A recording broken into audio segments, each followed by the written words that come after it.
You know what I love about those games? Well, and early Windows games too, to be honest. It's that there were so many of them. It obviously meant that there were a lot of really bad ones too. But in the same time, those library is full of hidden gems and little known titles that deserve to be more popular. And this is why I make those videos. Well, before I bore you to death with reasoning for why I get up in the morning and don't drink coffee, I think it's best we jump straight into the games for today.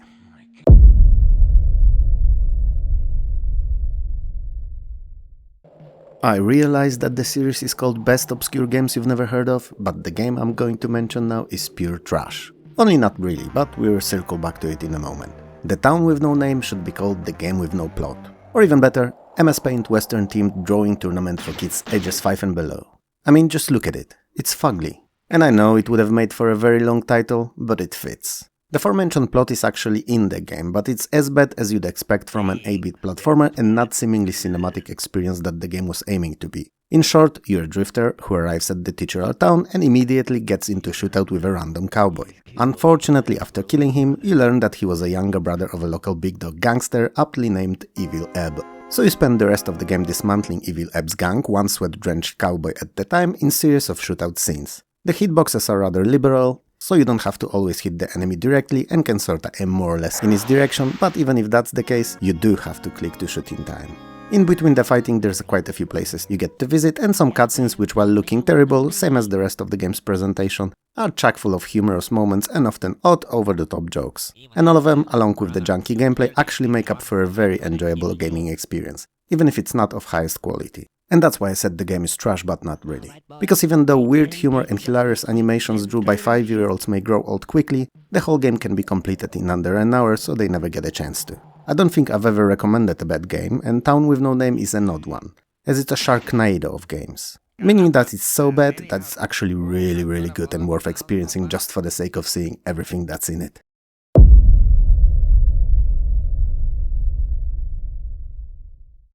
Canton, an Atlas Pathfinder adventure, is not an adventure game at all. In fact, it's rather fun trading management title set in 18th century China. You begin in the city of Canton, today's Guangdong, with a small caravan and a little money to start you off. Kinda similarly to a very well-known entrepreneur who started his empire with a small loan of $1 million.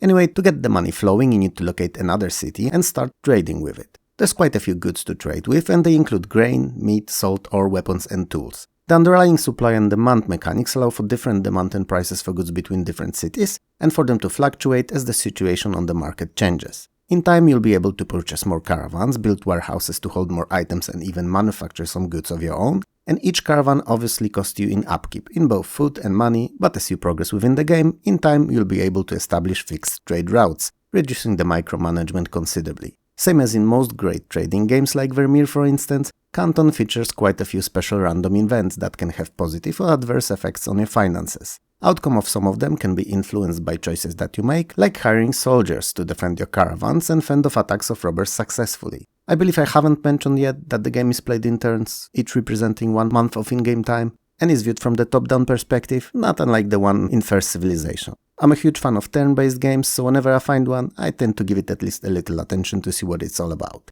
Canton is really fun, and if you manage to track it down or already own a registered version, it will let you play it for decades and sink hours into it. Unregistered shareware version only allows for 60 turns, so 5 years of in-game play, which is way too little to fully appreciate this title.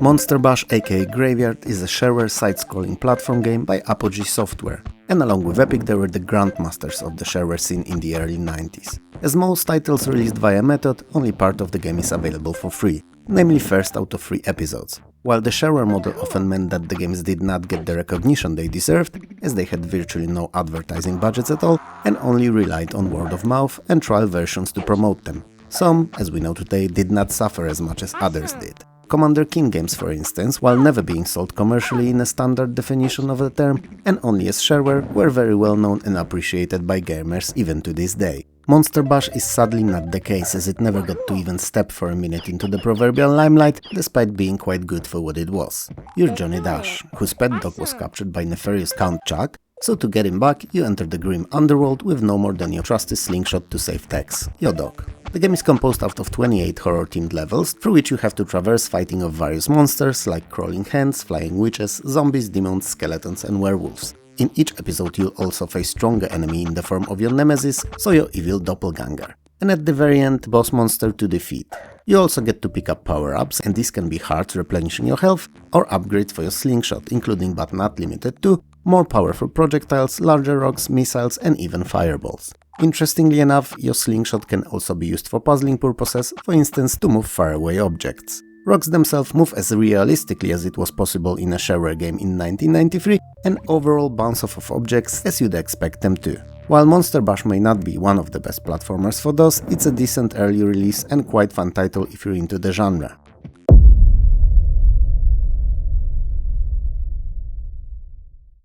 Cosmo's Cosmic Adventure is another of Apogee's hidden gems. It's a side-scrolling platformer in which you play as titular Cosmo, an alien boy who on his way to Disney World with his parents due to unforeseen comet hitting their spaceship force landed on an unknown planet. During landing the ship is damaged and you have to repair it, so you head off to explore for spare parts. As you come back however your parents are kidnapped and the only thing left behind are large footprints. This is where you decide to save them, and this is also where the 3-episode-long game starts. Each episode is composed out of 10 levels. In first, you're in search for your parents, just to be accidentally swallowed by a gigantic creature at the end of it. In second, you search for how to escape the innards of the monstrosity, and then find the city where your parents are seemingly kept. In the final episode, you find them, it seems that they've been in no danger at all, and then you have a time of your life in Disney World celebrating your birthday. Story aside, gameplay is rather simple, and all you have to do in each level is to get to the end of it. You can walk, jump and hang onto most walls, and grand majority of the game will be spent platforming your way utilizing those skills, especially the hang jump, for the lack of a better word, allowing you to get to higher to reach spots. You also interact with different objects like buttons, teleports and springs for higher jumps. Cosmo has 3 health points, allowing him to get hit by enemies 3 times before he loses one of his unlimited lives, but they can be expanded up to a maximum of 5 if you locate cheeseburgers along the way. You don't shoot and have to dispose of enemies either by jumping on their heads Mario style or by using collectible bombs, of which you can carry up to 9 at a time. You gotta be careful with them though, as they have a rather large explosion radius, so after throwing one, it's worth to move away from its reach. Bombs can also be used in some simple environmental puzzling, so it's worth keeping that in mind. While Cosmo's graphics are nothing special, only ever utilizing EGA and a bit clunky animation, the 3-layer parallax scrolling is rather nice. Same can't be said about sounds, which only work with PC speaker. Sure, music is played by Adlib, but the sounds are horrendous. Cosmo is a fun game, especially for the younger audiences, but I'm sure the fans of platformers of any ages would find something to like in it.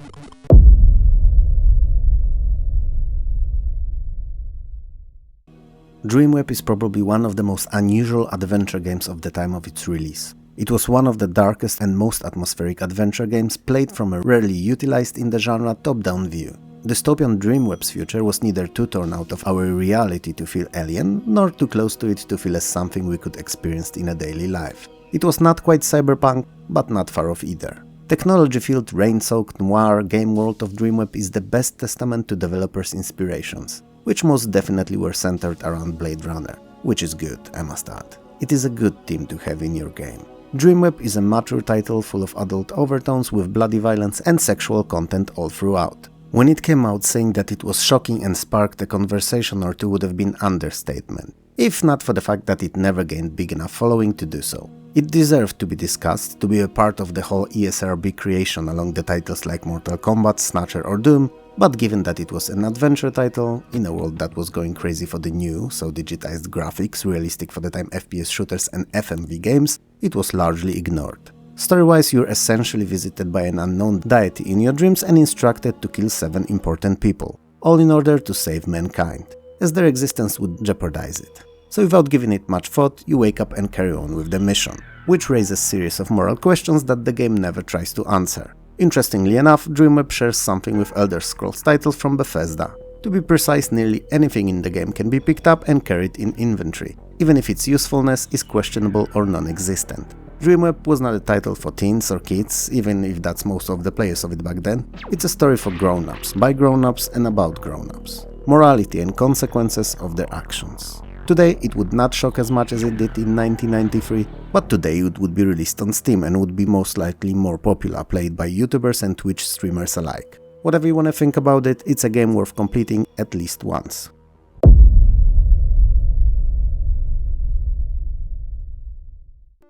Hell, a cyberpunk thriller, is precisely that. There's hell in it, there is dense, dark cyberpunk atmosphere, and it's a thriller. So this time the title actually does say it all. Other than that, it's a point-and-click adventure mixed with RPG, designed by the same team that made Bloodnet, that we spoke of in the previous video. And it shows, especially that the story of Bloodnet is even referenced during playing. The game is set in a dystopian 2095, where United States is under control of a theocracy called the Hand of God. And since it's been discovered that the hell actually exists and the rulers control all the gates to it, all the criminals and insurgents are sent one way there rather to prisons and jails. You control Gideon Ashanti and Rachel Brack, two agents of ARC, Artificial Reality Containment, agency enforcing bans on cybernetic technology and virtual reality. They're both loyal to the agency and blindly follow anything and all that the theocracy decides. They are model workers and citizens. That is until one night the government sends assassins against them trying to kill them in their sleep. After a narrow escape, they find themselves in hell, from which they have to find a way out,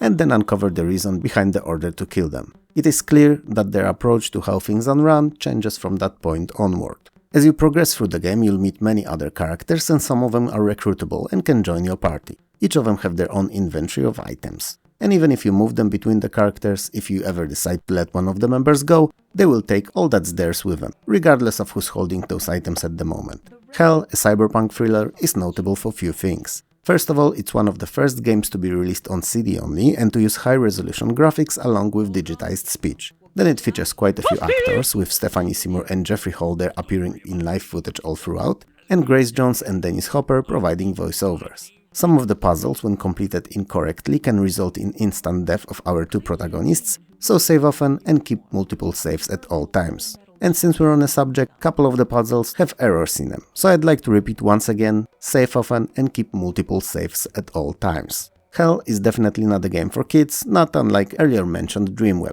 But does it live up to Bloodnet's quality of storytelling? It's hard to tell. I'm not even going to attempt drawing a conclusion about it.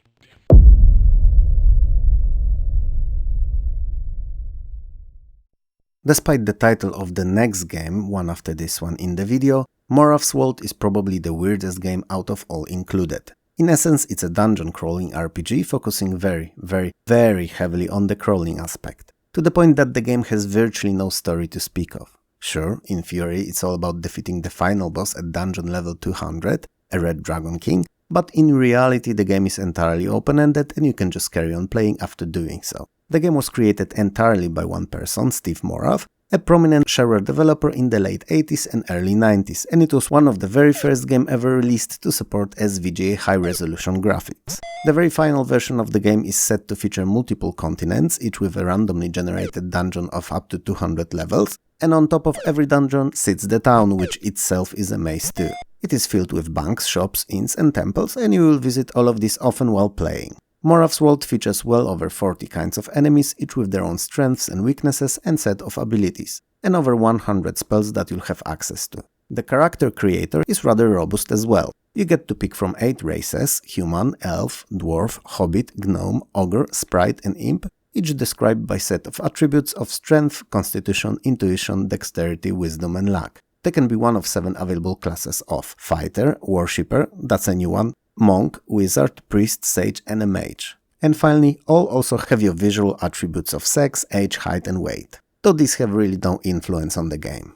You control a single character, so while there's a lot to mix and match here, you'll only get to experience one of those choices at each playthrough. Out of all classes, Monk has a very interesting gameplay mechanic. He cannot carry any inventory with him whatsoever, but he has every single spell in the game memorized from the get-go as you start the game, and you don't have to find them one by one as you play. The game features an auto-map and presents the game world in 4 separate screens, showing you all 4 cardinal directions at once in these 4 mentioned 4 screens. Now that's a tongue twister for a foreigner such as myself. In the end, Moraff's World, because it has no real plot whatsoever, is a pure dungeon crawler where your only real aim is to level up as much as you can and become as powerful as possible. If that is something down your alley and you don't mind rather slow-paced refresh of screen after movement, even on modern systems I must add, then check it out. If all of that sounded random and weird to you, however, skip it. There's better games, like Mordor on early Windows for instance, which coincidentally has nothing to do with Tolkien's Mordor, but that's a subject for another video.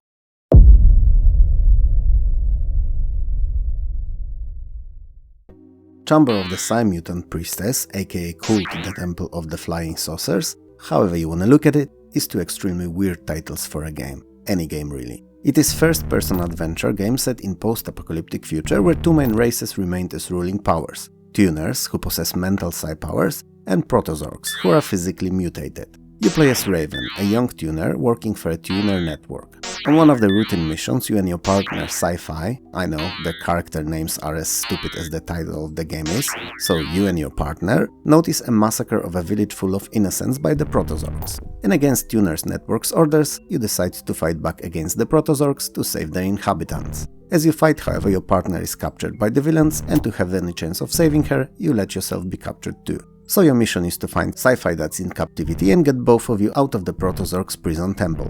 Along the way you'll solve many puzzles, some of which can be completed via use of items you'll gain as you play, and others may require use one of your 8 psi powers. They are quite useful and can range from as simple as night vision all the way to being able to read someone's mind, but they are not infinite. You have a reserve energy that is shared between all of them. Keep that in mind. While the game itself is not timed, many of the tasks that you'll be attempting along the way are. Even at the very beginning, we have an in-game hour to recover 5 mysterious skulls. Fortunately, perhaps not with this challenge, but some other can be skipped if played correctly, and many of the puzzles and situations may have more than one solution. It is worth pointing out, however, that Chamber of the Sci-Mutant Priestess is a game that's a victim to an early adventures design tropes, so there's numerous multiple ways that you can either die in the game, or accidentally drop or miss an object required for its completion, leaving you either dead or in a point of no return. So save smart and save often. I feel like I'm repeating it like a mantra today. Anyway, Chamber of the Sci-Mutant Priestess, while being one of the more unusual and atmospheric games in the genre, is definitely not a title for everyone, and only most patient and methodic players will be able to fully enjoy it.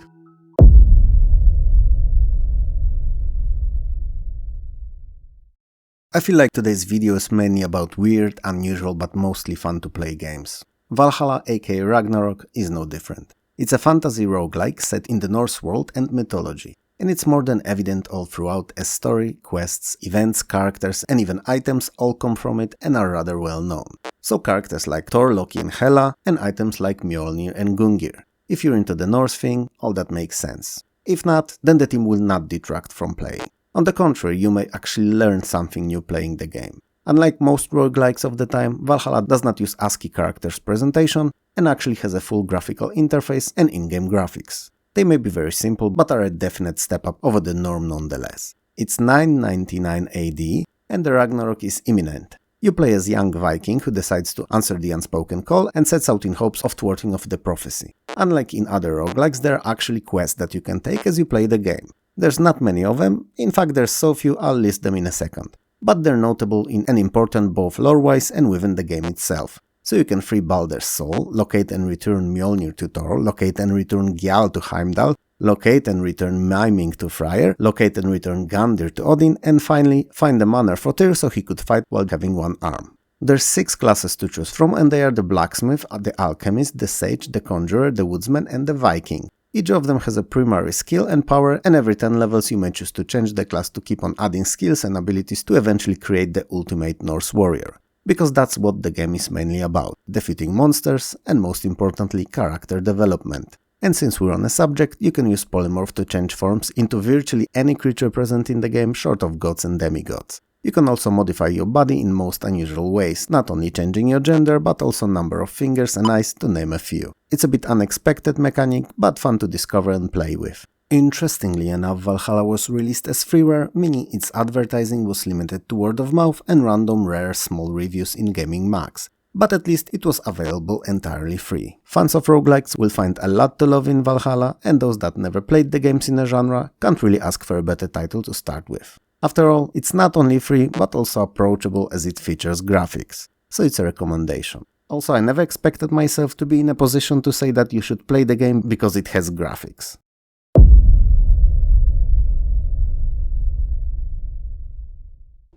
Liero is an odd one on this list. Not because it's weird, but because it doesn't fit on it the same way others do. Why, you may wonder? Well, in most of Central, Eastern and Northern Europe it was actually pretty well known. It wasn't as popular anywhere else, but these 3 regions at the very least knew well of it. Fact that it released in 1999, so when the DOS was already on its way out and most devs were betting on Windows and DirectX set of libraries, may have been a contributing factor to game's obscurity, outside where it was developed, that is. Liero is a finished gem of a game and described easiest as Worms in real time. It's basically a versus game between two players where each controls one few pixels in size worm in a deathmatch-like scenario. Before each match, both sides pick 5 weapons out of available 40, and then the game starts in a very Worms-themed correct setting, so in the ground. Worms can dig tunnels and swing on ninja ropes like Spider-Man for traversal, and I have to say that this real-time choice for gameplay, not limited by the timer, is really fun. Both health and preset weapon pickups may appear in the game field, and players can collect them to change the tide of the combat in the last moment. All weapons have unlimited ammo, but also all need to be reloaded. Generally speaking, the more powerful the weapon is, the sooner you'll have to reload it. So the deadliest ones usually need to be reloaded after each shot. Naturally then, it's advisable to pick a wide spread of weapons from weakest to strongest to always have something ready for any situation that may occur. And while it may not be instantly obvious what could happen that would warrant not only settling for other than the strongest weapons only, you have to remember that the game is in real time and both players do whatever they can, with all means at their disposal, to outdo the other and put them to the ground. So sometimes a fraction of a second faster weapon reload may be a deciding factor in whether you win or lose. Liero offers 3 game modes: Game of Tag, Capture the Flag, and everyone's favorite Deathmatch. They're all fun and can be enjoyed in split-screen multiplayer, which is definitely preferred way of playing the game, or against CPU. It's still fun, but it's also clear that the AI is lacking creativity and shrewdness in its strategy as compared to a person. If you're looking for a straight-up fun game, one that you'll have great time playing against a friend or friends in improvised drink-induced leagues, there's no better in this video. I probably feel like it every time when I release one of those obscure games videos, but I think this may very well be the best so far. The games are really interesting and mostly good, or at the very least really unusual. And I've enjoyed reminiscing and learning too, cause each episode, believe it or not, regardless how short it is, involves quite a lot of additional research. And I hope that you too enjoy watching this and talking about those games that were especially great and only few knew of them. Or were just really rare when they released, even if they did not necessarily play it great. It's a part of gaming history after all.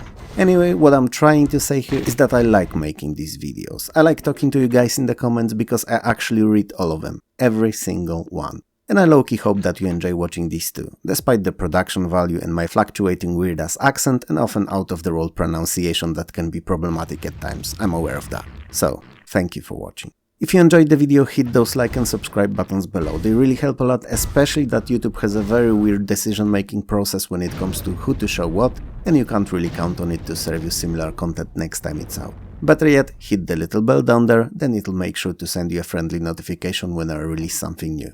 Patreon and YouTube memberships are a great help too, and allow me to release better content more often. Videos are also dropped a day early, and I share all plans and upcoming changes, so the members are always in the loop. If you can't or don't want to do that, however, likes and subscribes are great too. Most of all, however, I'd like to take a moment here and thank all the YouTube creators from whose channels recording used in the background of my commentary came from. They are all great, and their efforts in preserving classic gaming for the future is of utmost importance. So thank you. Links to their channels are in the description below and in the video, on a ribbon at the top, when the footage is used. They deserve your subscription, and they all have mine. For me, however, this is all, so have a good one, and I'll see you next time. Peace.